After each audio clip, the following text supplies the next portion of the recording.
Hello and welcome to a new video on my YouTube channel. Today I'm going to show you how you can store the data of a team shift time off request to a custom database. So for this example, we're going to use SharePoint lists as a database. This can be useful if you want to make changes to the data or if you want to, for example, store it in a different calendar. So the first thing you need to do is create a SharePoint list with the columns that you're going to pull from team shifts. I've already made one. So we have the start date, date and time, column type, the end date, and requested by. This is a person or a group because we're going to pull this data from the Office 365 user connector. And in this example, we're going to use the node used in team shifts as a title, but you can use whatever you like.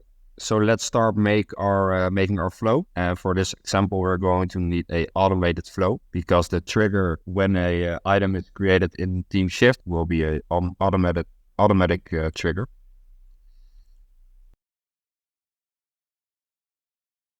And we'll be looking for when a time of request is created, updated, or deleted. Let's click this and hit create. And then we have to start with the trigger of our new Power Automate flow. At the team, you can put the team where the team shifts is attached to. And the next step we want to put in our flow is a get request, get a time off request. Sometimes it's a little bit difficult to find them in Power Automate, but we'll get there. And once again, we add it to the team where it's attached to. And for this, we're going to add the resource ID, the trigger of the Power Automate flow when a time off request is created, updated, or deleted. So now we're pulling the data from this time off request that is created. So for the title, we're going to use the node, which is called time off request sender message. For the start date, we're going to use start time. For the end date, use end time. So if you want to convert this to a calendar item, it's important to convert the time zone.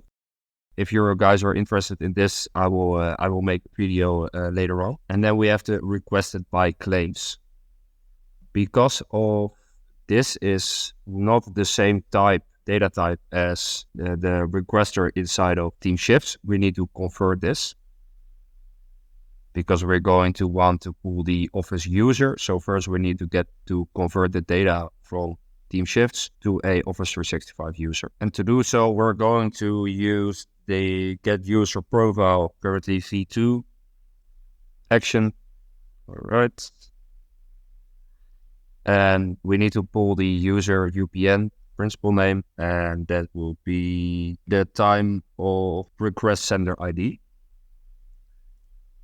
So now we've pulled a user profile, and then when we go into request it by claims, we want to add a custom value, and we get the profile, and we'll be using the display name of this user. All right, and we're going to hit save, and now it's time to start testing our flow. All right, let's put in a new request. I'd like to get a free day off next Friday. A little bit short day, but we'll get there. Reason is free, and we're going to add a note, and I'd like to go to the Zoom. Let's send in the request and see if we can get it.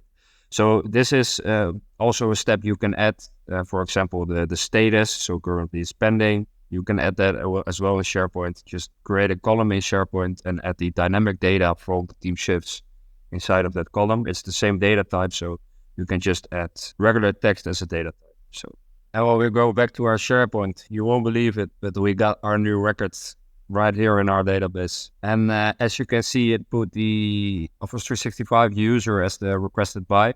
Yeah, like I said earlier, if you want the status or any other data coming from team shifts in here, it's just possible. Just add the columns and put the dynamic data inside of the Power Automate flow. Right, so I think next video will be about creating a custom calendar item based on this data. So for example, if you want to put this data inside of a shared mailbox or in your own private calendar. So, or if you'd like to know anything else, please let me know in the comments, and then we'll get to that point. Thank you guys for watching, and I'll see you the next time.